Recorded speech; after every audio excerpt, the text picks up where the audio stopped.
আজকে তোমাদের সাথে শেয়ার করবো মাছের ডিমের বড়ার ঝাল। খুবই ভালো একটা রেসিপি আর খেতে খুবই ভালো লাগে। তো প্রথমে এখানে মাছের ডিম নিয়ে নিয়েছি।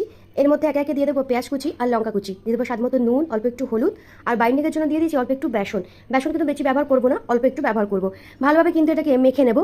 পর কড়াইয়ে সর্ষের তেল দিয়ে বড়াগুলোকে কিন্তু ভেজে নেব। কম আঁচে বড়াগুলোকে ভাজতে হবে, নাহলে কিন্তু ভেতরটা কাঁচা থেকে যাবে, বাইরেটা কিন্তু ভাজা হয়ে যাবে। তো এভাবে প্রত্যেকটা বড়াকে আমি কম আঁচে ভালোভাবে কিন্তু উল্টে পাল্টে ভেজে নিয়েছি।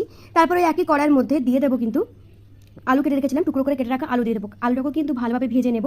আলুটা একটু ভাজা হয়ে গেলে এটার মধ্যে দিয়ে দেবো পেঁয়াজ, আদা, রসুন আর টমেটোর একটা পেস্ট বানিয়ে রেখেছি, সেটাও কিন্তু এটার মধ্যে দিয়ে দেবো।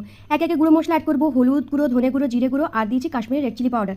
ভালোভাবে কিন্তু এটাকে একটু কষিয়ে নেবো যতক্ষণ পর্যন্ত কিন্তু এটার কাঁচা গন্ধটা একদমই চলে যায়। এরপর এটার মধ্যে পরিমাণ মতো জল অ্যাড করবো, ঢেকে কিন্তু রান্না করবো যতক্ষণ পর্যন্ত আলুটা সেদ্ধ হয়ে যাচ্ছে। পরে ভেজে রাখা যে ডিমের বড়াগুলো রয়েছে সেগুলো কিন্তু এটার মধ্যে দিয়ে দেবো, আর পরিমাণ মতো নুন এবং চিনি অ্যাড করবো।